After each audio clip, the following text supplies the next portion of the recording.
Hello and welcome back once again to another video on the channel. We are going once again into year 2 with Ange Postecoglou in his Celtic experiment to see how he can do. We've done season 1 and seen that he failed to win the title, seen that he failed to do better than Neil Lennon, but what can we expect in the next year? The next season is coming up. This is the real season that he is taking charge of. What will we get into it? But before we get into the experiment, make sure you like this video and hit subscribe, and maybe we'll do a year 3. Let's have a look. Let's get into it.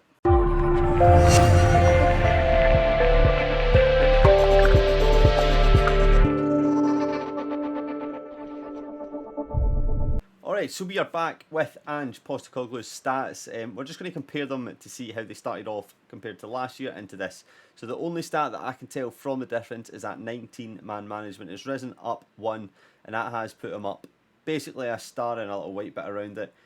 He's still 13 tactical, still 17 working with youngsters, 17 discipline, 13 motivating, 13 playability, and 15 judging player potential. So not a whole load of change, just that one key one in man motivating. Still likes in the 4-3-3 DM wide with the vertical tiki-taka and the 4-3-3 for the second play as well. So he doesn't tend to vary that far off the 4-3-3 DM wide.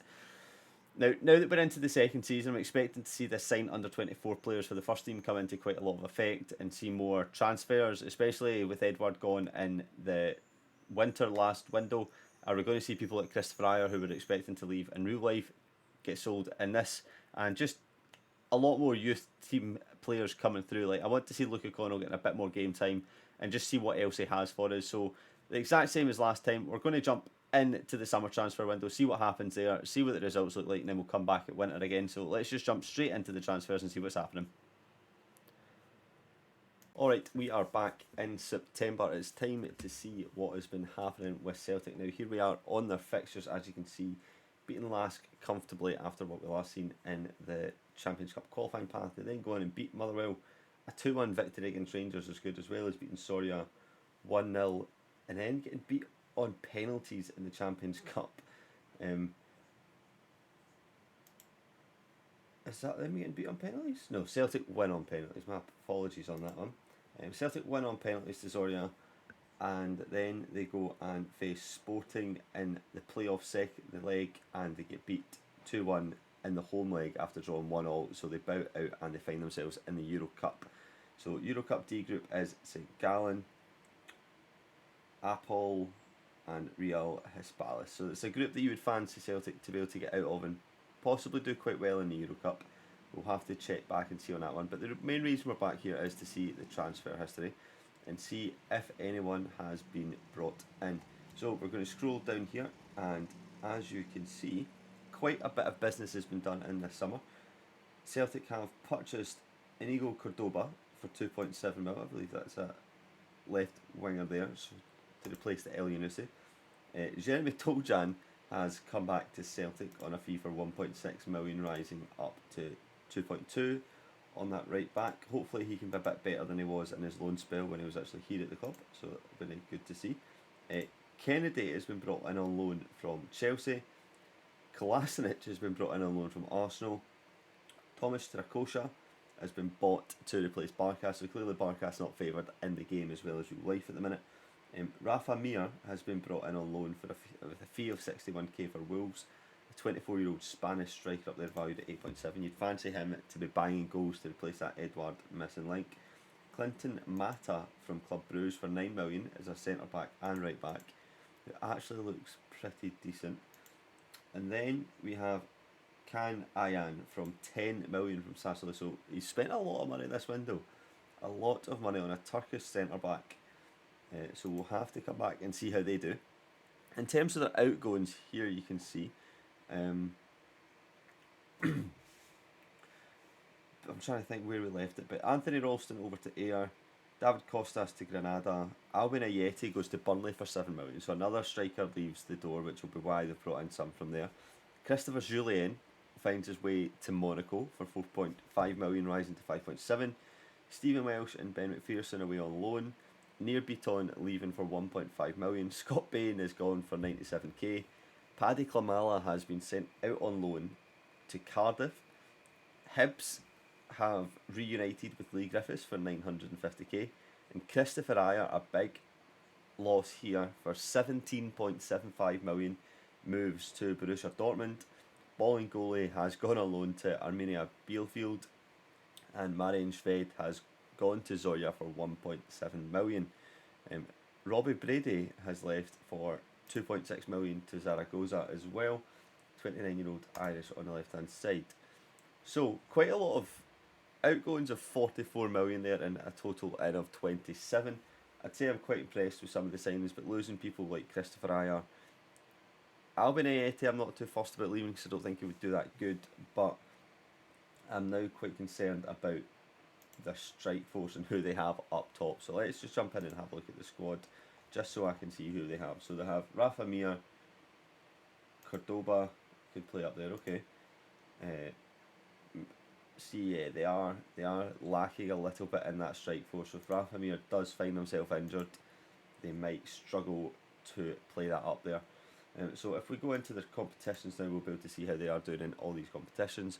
So as you can see, they're currently sitting second after 3 games on 9 points. Rangers are sitting down in 5th with 6, and Livingston currently top of the table after 4 games with 10 points.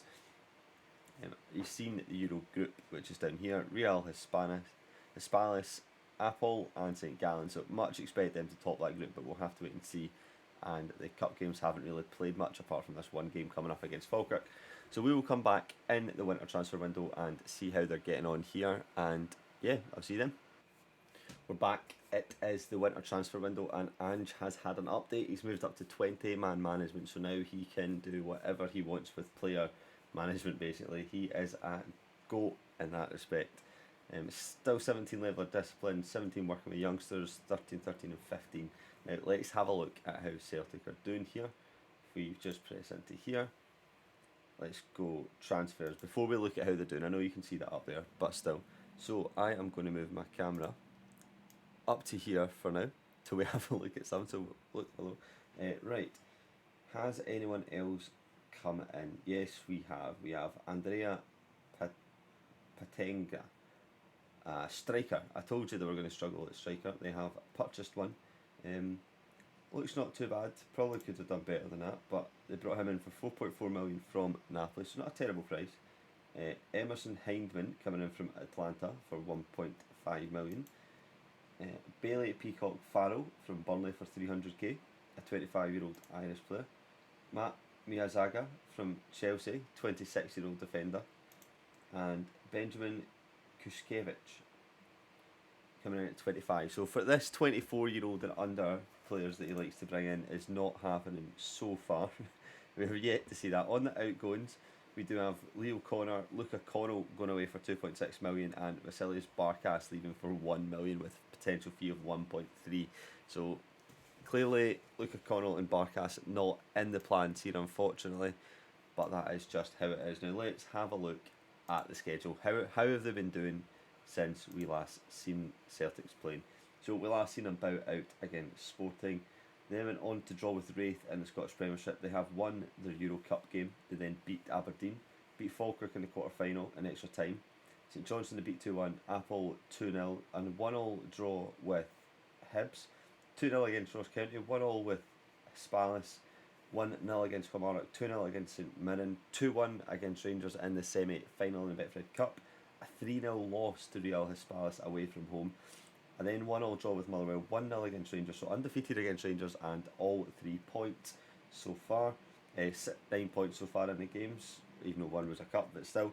And then 2-1 win against St Gallen, a 3-1 victory against Hearts, 1-0 Livingston, I'm mixing my words up here, a 1-1 draw with Apple, and then they draw 1-1 with Rangers in the Scottish Cup 4th round, and then they go and beat them in penalties later on in that stage, and they're actually about to play them today, it looks like, and they are in the European Cup first knockout against Wolfsburg, a game I'd probably fancy them to win, but you never know. Let's have a look at how they have been lining up. Still going with this 4-3-3 as you'd probably expect. Strzeskoska in goals, Kennedy out on the left, Tanga up top, Forrest, nice to see him still there, McGregor, Turnbull and Sorrow all in the midfield.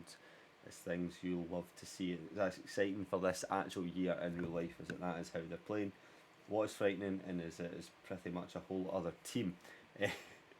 Is there anyone else that's been playing? Cordoba on almost a 7 rate. Greg Taylor not doing too bad here at 7.18 rating. Karamoko Dembele getting some game time on 7 ratings in his games. Jeremy Toljan not getting too many games, it looks like, but he has been in the reserves and on a yellow. Liam Shaw not getting a whole load of games. Bolingoli, as we've seen, he's already left. And Kolasinac just on the reserves. So that will conclude it for the winter transfer. We will reconclude again at the end of the season and see how we're getting on. So we'll see you then. We're back. It's the end of the season. Ange Postecoglou still in charge of Celtic. That is a good sign. It means he's not been sacked yet. He has now completed his second season in charge of Celtic. So we're hoping that he's finally managed to win the league and not absolutely lose it as bad as he did last year. So let's jump in and see how Celtic done this year. Yeah, let's just go. Let's see. We've done their winter transfers. Let's see if they've done anything different. Yep, that's where they were last time. Barkas getting sold. Cool. Let's have a look now at the competitions and see where they finished. Scottish Premiership, they were predicted first place. The top goal scorer for Celtic was Kennedy from Chelsea, the lone boy. The club finished second once again. Not as many points behind this time, which is good to know that progress is slightly being made. But by the looks of it, it's just 3 extra draws compared to those wins. Same amount of losses as Rangers.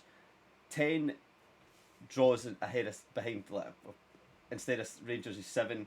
And those draws Rangers managed to turn into wins. So it's just getting across that extra result, it seems, he is having the problem. However, Scotland have moved up one in the competition reputation, it looks like. So hopefully that means that they've done a little bit better in Europe. If we go back to Celtic, we'll have a look at the competitions here. Competition senior. So Champions Euro Cup, they were knocked out by Wolfsburg. Betfred winners on the 4th of the 12th and knocked out by Livingston here. So let's have a look at the schedule, see how they went on. So it looks like they were beaten by Wolfsburg just at the end there. A 2-2 draw is enough to see them go out on away goals, which is quite devastating for them. But Wolfsburg advanced in the knockouts. A draw with Motherwell, St Johnstone and St Mirren and Aberdeen. I mean, those 3 draws in themselves is enough. I mean, the Aberdeen one's reasonable, but St Johnstone, St Mirren and Motherwell, all teams that they should be beaten and you would have fancied them to beat in that situation, and that's really where the title's gone. Never mind the 3-0 loss to Rangers on the 23rd of April. They then go ahead and beat Hibs, St Mirren and Livingston in the last 3 runs, but once again Ange is not able to get that first trophy. Hopefully this isn't a sign of things to come in the real season. Hopefully they can do a lot better than that. But Steven Gerrard's Rangers are once again the better side in this, so we will be hoping in year 3. If you guys want year 3, let me know in the comments below. I will certainly put that out there, because it's not too much to sim this. We might even go into year 4 if it's something, because I think in real life this club is expected to not just rebound straight away with the massive sort of rebuild that the club's going to have to go through in terms of losing lots of players and having no one to really fill in for that.